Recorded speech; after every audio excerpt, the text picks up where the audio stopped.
আবার আমরা কোথায় চলে যাব।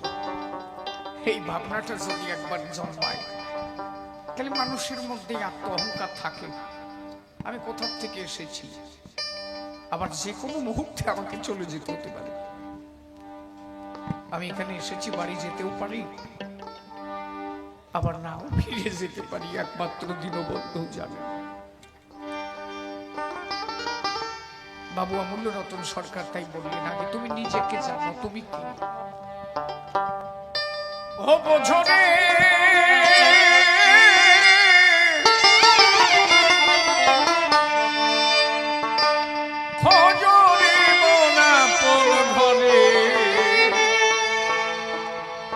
মানুষ রে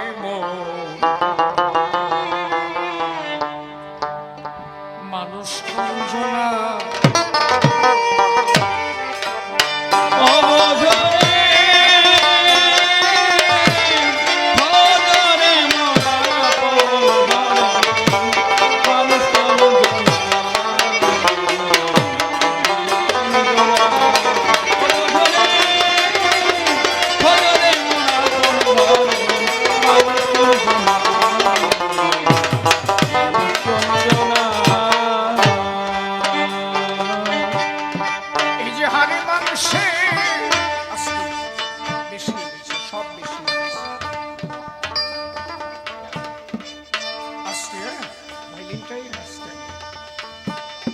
এই যে হাড়ে মাংসে জোড়া দেওয়া, এই যে হাড়ে মাংসে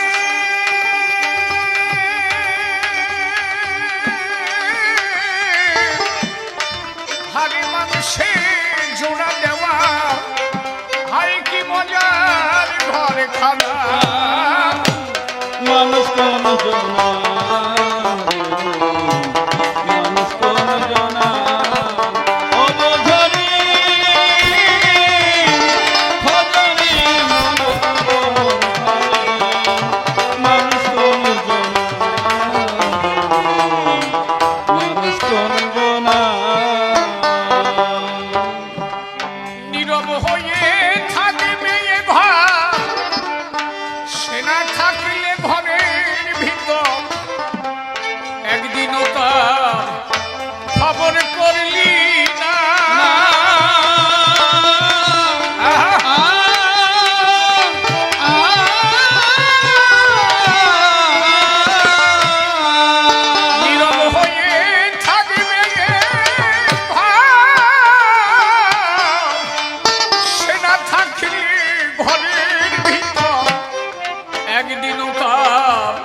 খবর করলি না।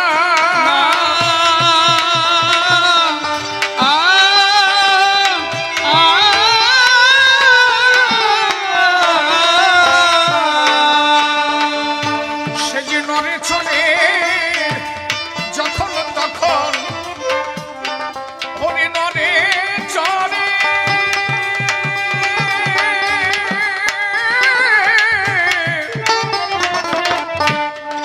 নড়ে চড়ে যখন তখন কথা কয় দেখা দেয় না মানুষ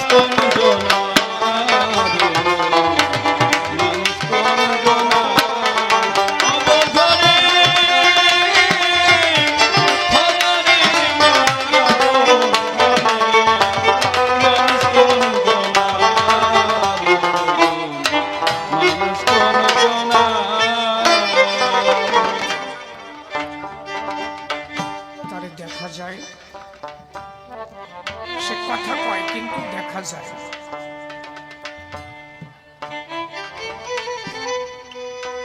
সে যে কথা বলে আমরা এটা শুনছি সবাই, কিন্তু তারা কি দেখতে পাই? আমার ভিতরে বসে সে কথা বলছে, গান গাইছে কি শিশির, আমার ভলিউমটা একটু বাড়ানো যাবে? দেখো কে গান গায়, শিশির গান গায়। শিশির কথা বলছে, শোনা যাচ্ছে, কিন্তু যে গান গাচ্ছে ভিতরে বসে তারে দেখা যাচ্ছে। দেখা যায় না। কথা কয় কিন্তু তারে দেখা যায় না। দেখা যায় না মানে যে সে নাই তা তো না, সে আছে। অতি সূক্ষ্ম বস্তু, আরো ছোট বেশি হয়ে যাচ্ছে, একদম হালকা হালকা। তাহলে তারে জানতে হবে। তারে জানা মানে তারে যে জেনেছে তারে ধরে জানা। যে তারে ধরে নাই তার কাছে না গেলে তুমি তো সে অধরা ধরতে পারবে না। এই জন্য বলছে সেই মানুষ ধরা মানুষ হলে সেই মানুষের কথাই মানুষ। তুমি সেই ধরা মানুষের কাছে না গেলে তারে ধরার সন্ধান পাবা না। তো তার গোসাই কি লিখেছে?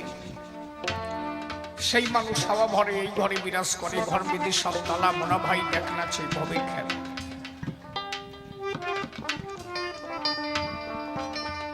সেই মানুষ হাওয়া ভরে এই ঘরের মধ্যে আসা যাওয়া করে। কি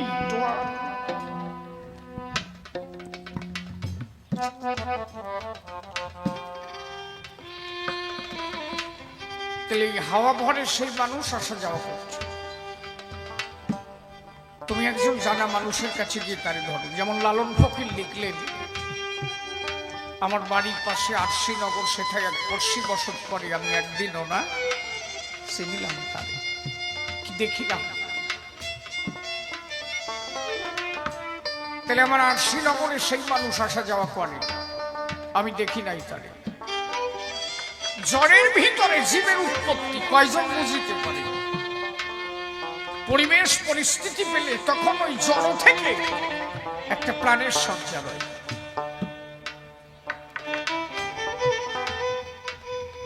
মাটির মূর্তিটা এটা মাটি দিয়ে গড়া, তাই না? মাঝখানে কি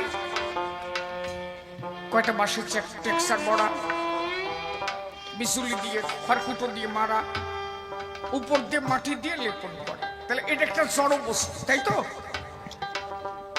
ও নিজে চলতেও পারে না। আমরা বিজ্ঞানসম্মত অবস্থায় এটাকে বলতে পারি জড় বস্তু, যার কোনো প্রাণ নেই।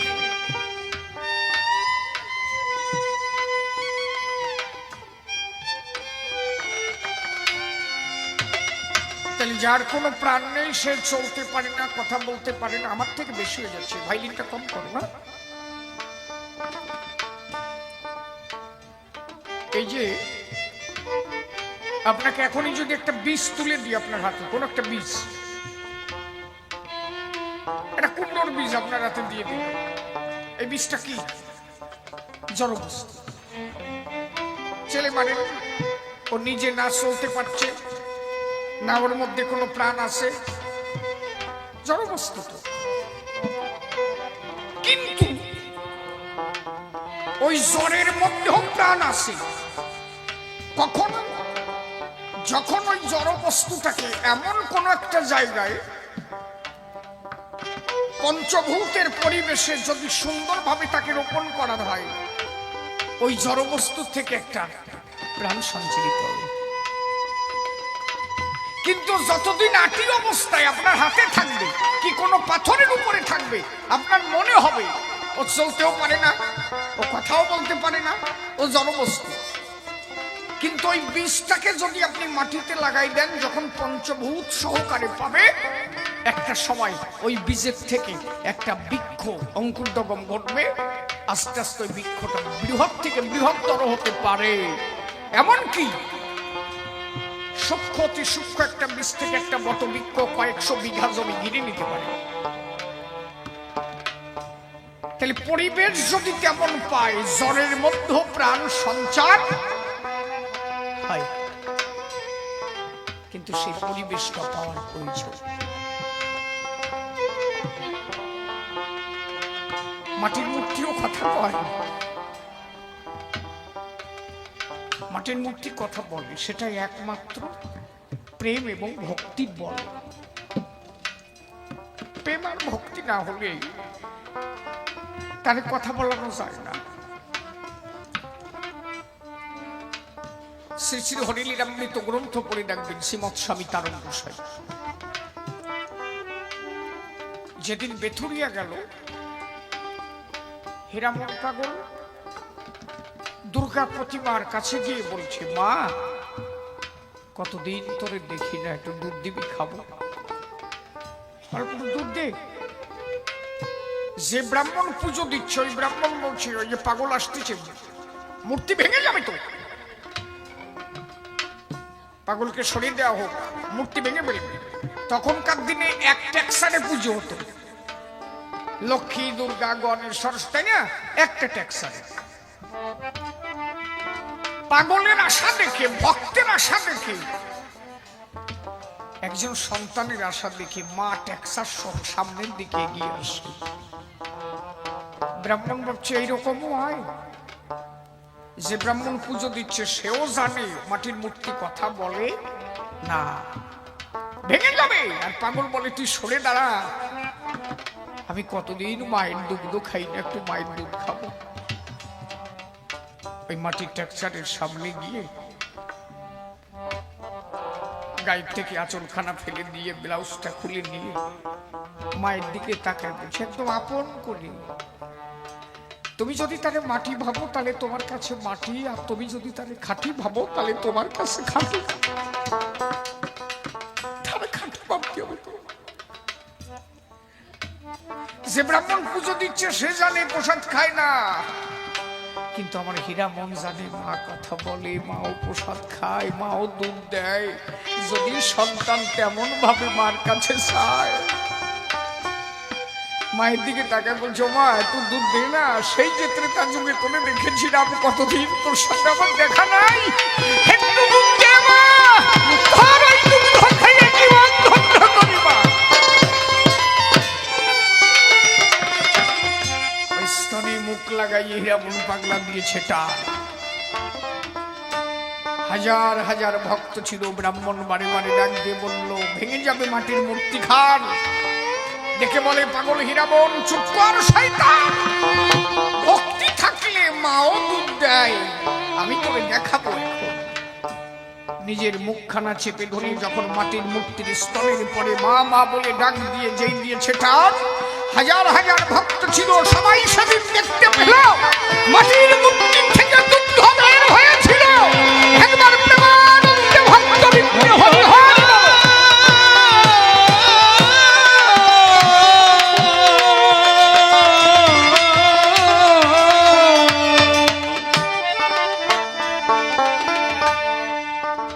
এই জন্য শাস্ত্রকারে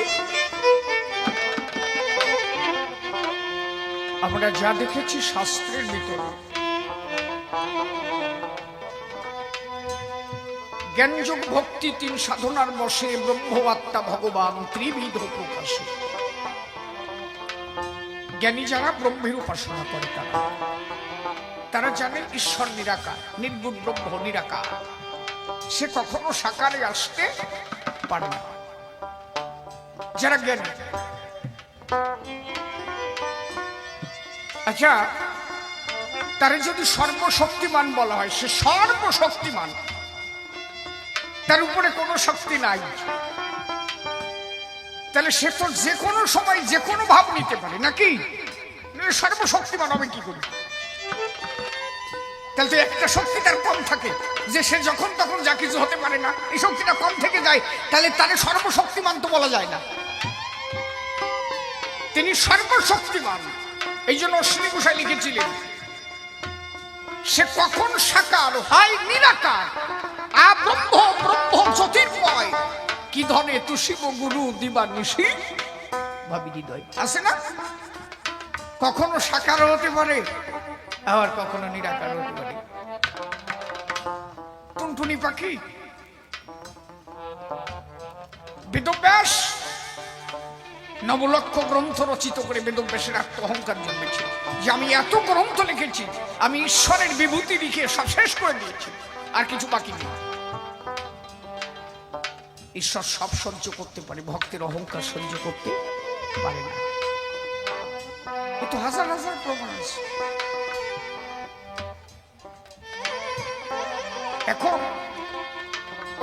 টুনি পাখি করেছে কি, বারে বারে সমুদ্রের জলে পড়ে আর বারে বারে উপর থেকে বালি ডানায় জড়ায় নিয়ে সমুদ্রের জলে ঝাঁপ দেয়। বেদব্যাস হইতে লক্ষ্য করেছে। এখন লক্ষ্য করে টোনার কাছে জিজ্ঞাসা করেছে, টুনি পাখির কাছে, হ্যাঁ টুনি কি তোর তো বুদ্ধির খনি? বলে কেন? বলে যে বারে বারে বালি জড়াস আর জলে যাইস, বিষয়টা কি? বালি যদি জড়ায় যায় তোর গায়ে, তুই মরে যাবি, তো কি সেই দিকে লক্ষ্য নাই?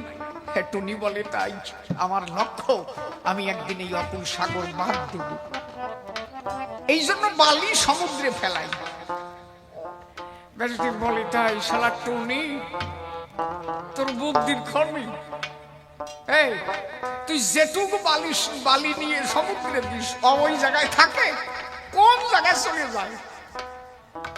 টুনি ডাক দিয়ে বলে, বেদব্যাসের ঠাই, তুমি যদি নবলক্ষ গ্রন্থ রচিত করে মনে করো যে ঈশ্বরের বিভূতি সব লিখে ফেলেছ, তা তুমি যদি ঈশ্বরের বিভূতি সব লিখতে পারো, তাহলে আমিও এই বালি নিয়ে বাদ দিতে পারি। আমার ব্যাসদেব দেখে তুই তো সামান্য টুনি না, শালা আমার মনের কথা কয় রে। বলে তুই কে? বলে আমি কে দেখবা? টুনি মুক্তি ছেড়ে দিয়ে অনন্ত ঐশ্বর্যপূর্ণ জ্যোতির্ময় মুক্তি হয়ে সম্মুখে দাঁড়াল। বলো বেদব্যাস দেখো তো আমি কে? ব্যাসদেব দেখে যে তার অনন্ত জ্যোতির্ময়, অনন্ত মূরতি, অনন্ত রূপ।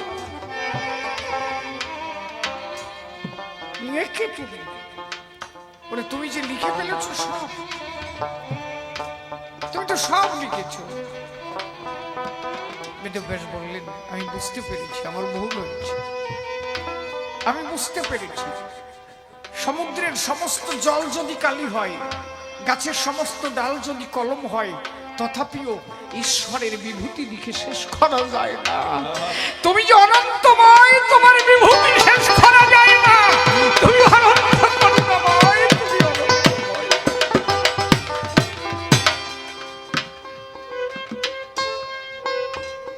একমাত্র তিনি ভক্তের আশা মেটানোর জন্য, ভক্ত তাকে যখন যেভাবে চায় ভক্তের কাছে গিয়ে তখন সেইভাবে ধরা দেয়। এটা হতে পারে ভক্তের ভক্তি দ্বারা। এই জন্য বলছে জ্ঞান যোগ ভক্তি তিন সাধনার বসে, ব্রহ্ম আত্মা ভগবান ত্রিবিধ প্রকাশে। কেউ তারে আত্মারূপে পুজো করে, কেউ তারে ব্রহ্মরূপে ধরে, আর কেউ তারে ভগবান জ্ঞানের সাধন করে। আপনি দেখবেন, একদম বাস্তব কথা শুনে রাখেন, মতুয়াদের যে ক্ষমতা, বৈরাগীদের সেই ক্ষমতা নাই। এর প্র্যাকটিক্যাল কেন নাই? যে তারে যত আপন ভাবে তার কাছে তত পাওয়ার আসে, যে তারে যত আপন ভেবে নেয় সে তারে তত কাছে পায়।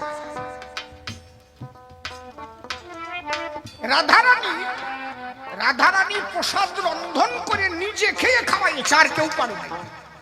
কারণটা কি? রাধা কিন্তু কখনো ভগবান ভাবে নাই, রাধা নিজের মানুষ ভেবেছিল। রান্না করে আগে নিজে চেটে দেখতো, যদি লবণে বেশি হয়, যদি আমার কৃষ্ণ খেয়ে শুকনো আগে নিয়ে নিজে সাঁটা দিত।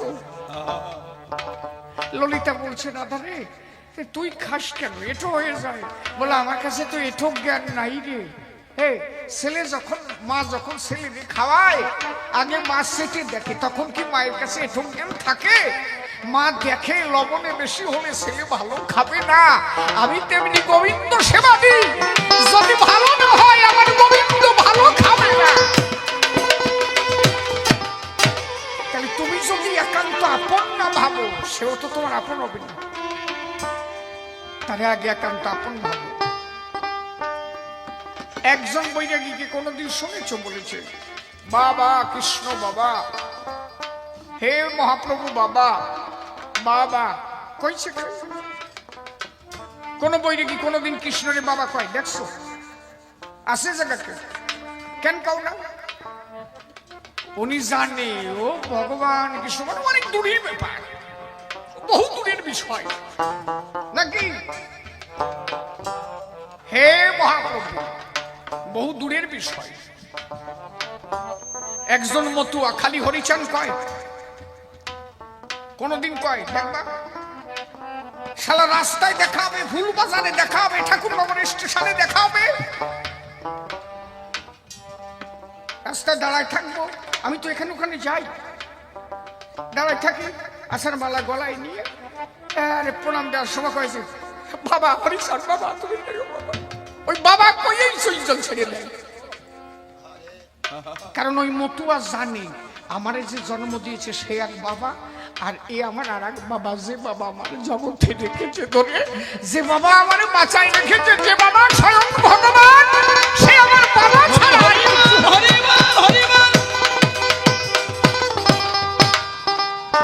একজন মতুয়া হরিগুরু চাঁদকে একদম নিজের বাবা আপন মনে করে। সে কখনো মনে করে না সে ভগবান, এই ভগবান চিন্তা করে বোঝে না। সে তার যত আপন ভাববে সে তার কাছে তত আপন, আর তুমি তার যত দূরে সরাই দিবা তত সে দূরে সরে যাবে। বাজারে যাবা, হরিভজন হরি সেবা কিভাবে হয়?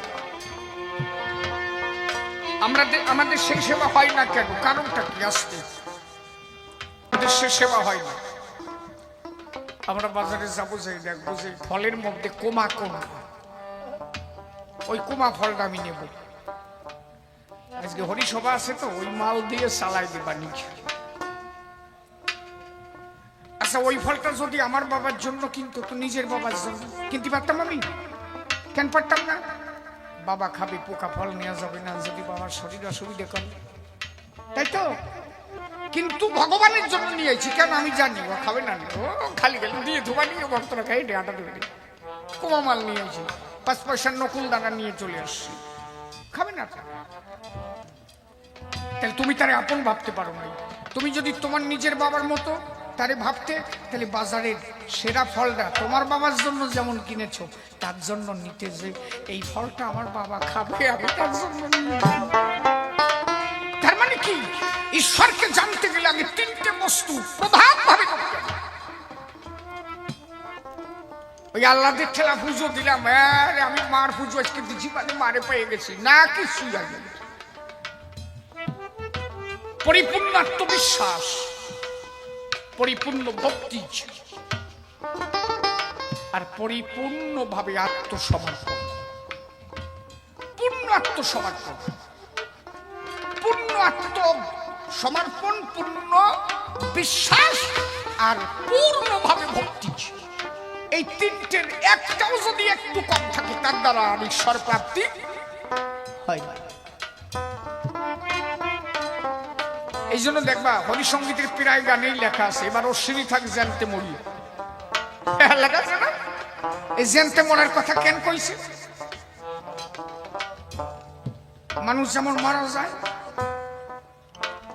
তাহলে মারা গেলে তার আর কোনো ইশারা থাকে না, তেমনি তুমি শ্রীহরির চরণে মরার মতো মরা হয়ে থাকো, আর এদিক ওদিক তাকাই না, মনে করো ওই চরণে মরেছ, আর কোন চরণ তুমি ধরতে যেও না, যারে ধরেছ তারে নিয়ে পড়ে থাকো। সেই ভক্তিটাকে ধরে রেখে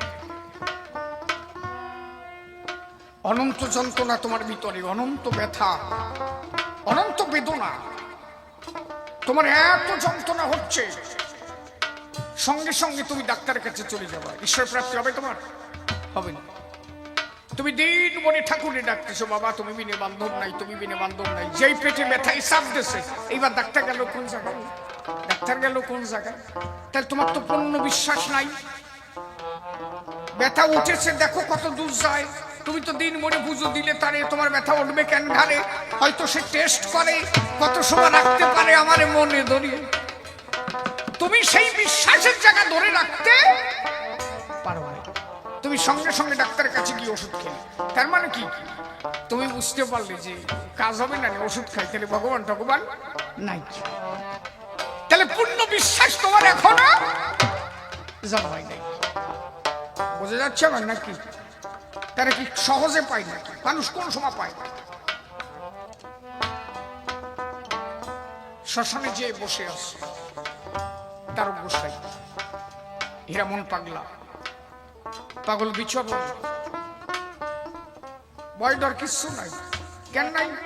সে জানে আমার একজন আছে, তাই তো বিশ্বাস আছে। তারপরে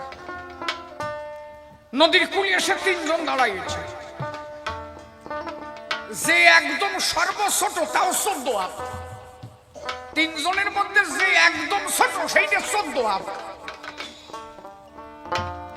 বিচরণ পাগল নদীর ভিতরে একটা নৌকা গাড়ি দিয়ে বসে আছে। তা তিনজন যদি ওইরকম দাঁড়ায়, কেউ 14 হাত, কেউ 21 হাত, কেউ 32 হাত, এই তিনটে দাঁড়াইছে নদীর পাড়ে।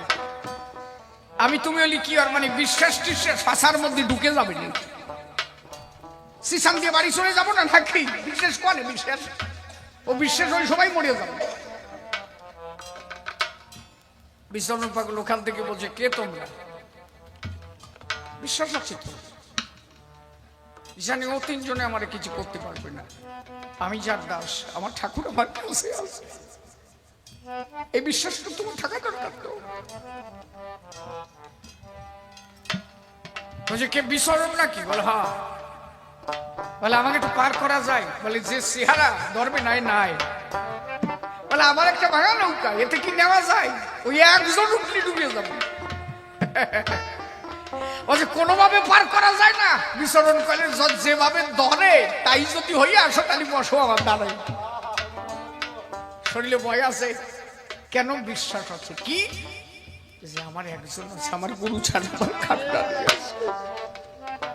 এই বিশ্বাস যদি থাকে তাহলে তুমি তারে বাবা। সে আসে কখন জানো? যখন তোমারে আর নড়াতে পারে না, কোনো কিছুতে দেখে যে শালা সরে না, তখন সামনে এসে কয় যায়, এইবার বুঝেছি তুই আমার, আমার থেকে তুই আর দূরে না। সেই পর্যন্ত যাবা তো। আমার কথা বোঝা যাচ্ছে কি নাকি? আমার বুঝতেছ নাকি? আরে পরিষ্কার কথা রে বাবা। কি হলে ঈশ্বর প্রাপ্তি হয় আমি তাই বুঝছি।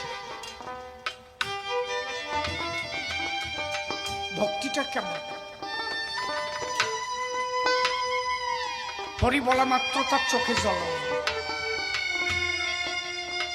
তুমি যখনই হরি বলবা দেখবা টপ টপ টপ টপ করে চোখে জল পড়ছে। একজন ভক্ত হতে গেলে ভালো শিক্ষিত হওয়া দরকার আছে নাকি? রামকৃষ্ণ দেব কি কঠিন পড়াশোনা জানতো নাকি? বিবেকানন্দ তার 4 পায়ে যে ঠুসে পড়ে গেল।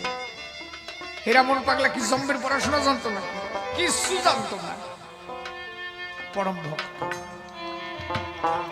ভক্ত হতে গেলে আগে ভক্তি দরকার। হরি নাম নেওয়া মাত্র তার চোখে জল আসবে, মনে করবা সে একজন ভক্ত। যে যত কান্দে, যে যত কাঁদতে পারে, তুমি মনে করবা সে তত হরিচাঁদের কাছের মানুষ।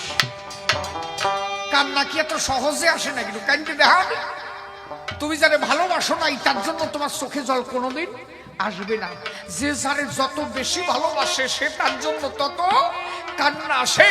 অতএব যে ঠাকুরকে যত বেশি ভালোবেসেছে সে তত হরি বলে চোখের জল।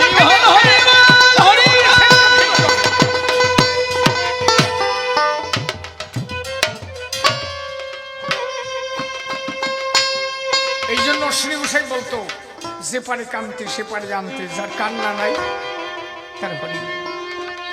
কাজী নজরুল ইসলাম একটা গান লিখেছিল, কপটা চোখের জল ফেলে চলছে তুমি তারে ভালোবাসবে। আসেন একটা গান, আধুনিক গান। কপটা চোখের জল ফেলে চলছে তুমি ভালোবাসবে। তুমি তার কতটুকু ভালোবেসেছ? কয়টা রাত তুমি কাঁদিস তার জন্য? মীরাবাই কাঁদতে কাঁদতে কাঁদতে কাঁদতে কাঁদতে কাঁদতে শেষ পর্যন্ত সংসার ছেড়ে চলে গেল। রূপ সনাতন গোস্বামী কাঁদতে কাঁদতে কাঁদতে কাঁদতে যখন আর ধরে রাখতে পারলো না, রাজার কাজকর্ম ছেড়ে নদীর কূলে গিয়ে দাঁড়ালো, ঘোর অন্ধকারে দাঁড়ালো, বলল প্রভু কৃপা করে নাও, এখন যদি রাজকর্মচারী দেখে আমার ধরে নিয়ে যাবে, প্রভু তুমি তোমার চরণে টেনে নাও। হঠাৎ করে দেখে যে একটা ডিঙি নৌকা এসে নদীর ঘাটে দাঁড়িয়েছে। সনাতন গোস্বামী উঠে দাঁড়ালো, নৌকা আস্তে আস্তে চলতে লাগলো। আধো আধো অন্ধকার, এখনো পূর্ণ হয়ে পারে নাই। নদী পার হয়ে গেল। যখন পার হয়ে গেল সনাতন গোস্বামী ভাবলো কি, আমারে কে পার করে গেল, আমি একটু দেখলাম না তারে, যদি কোনো মাঝি হয় কিছু দিতে হয় তো তারে, আমি একটু দেখি।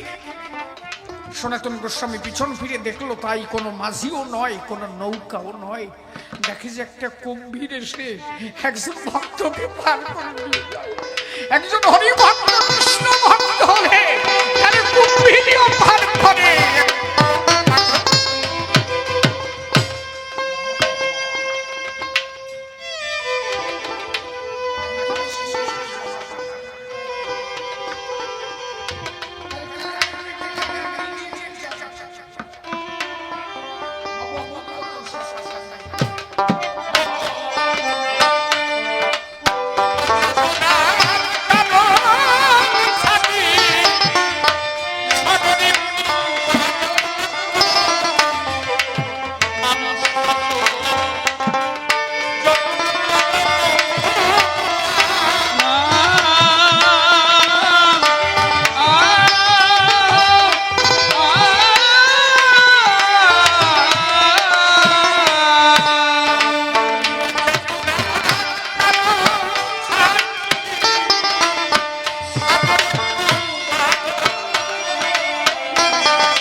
পেয়ে তবে